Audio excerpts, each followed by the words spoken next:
跟住落嚟呢，我哋進入政策答問嘅環節。第一個問題咧係由我提出嘅，呢度咧係有一幅今日明報網嘅新聞照片。請問大家見到呢幅新聞照片嘅時候，聯想到啲乜嘢嘅政策情況呢？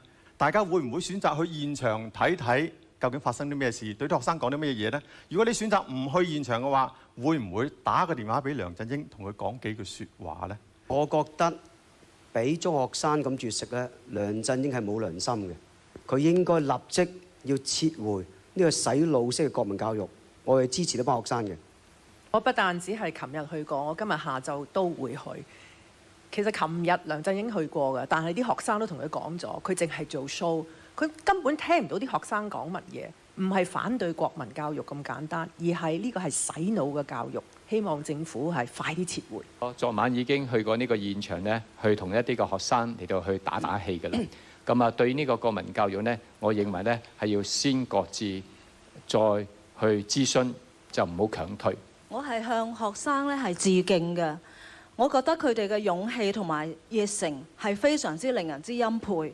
我唔單止，我哋成個團隊今日會去聲援，我哋咧係呼籲全港市民都要一齊嚟爭取擱置洗腦國民教育。呢幅照片令到我諗起咧6·4天安門事件，呢度咧亦都係一批年青人咧，好希望咧要求撤回呢個國民教育。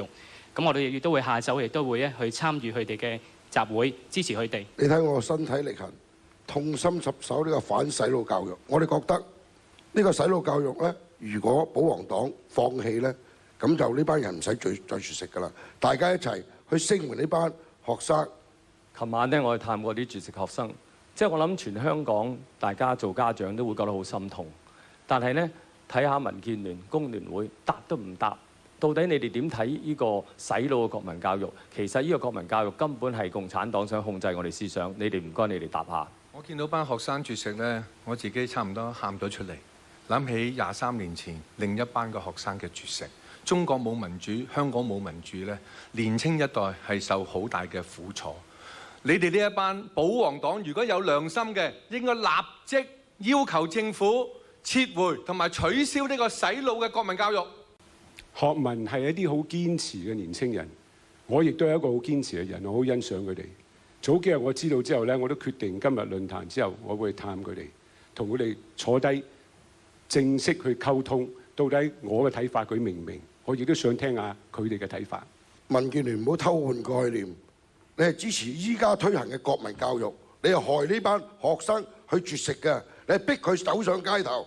學生係我哋社會嘅棟梁，未來嘅希望，而學生都要絕食，要反對推行所謂政治洗腦國民教育，正正係政府咧係非常之可恥。我覺得梁振英應該要落台，同埋呼籲全港市民去支持呢班學生。國民教育其中一個原因呢，就係呢個中國國情手冊啊！呢個係呢個國民教育服務中心、工聯會同埋民建聯都有人喺呢度負責㗎。佢哋會唔會為呢件事向大眾道歉，向呢班學生道歉？譚耀宗就學咗梁振英嘅語言藝術，虛偽嘅偽。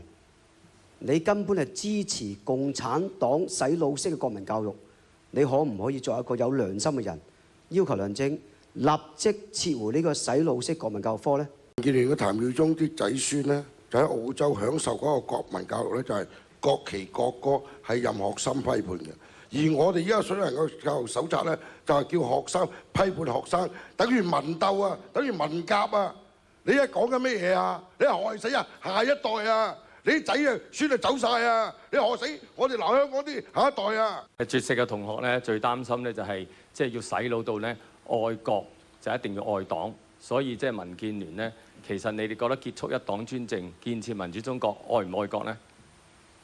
梁志祥，呢個唔可以要人哋答問題嘅。好啦，我哋由於時間關係啦，不如喺度咧又休息一陣間先。咁第二個回合翻嚟咧，我哋繼續咧政策答問嘅時候。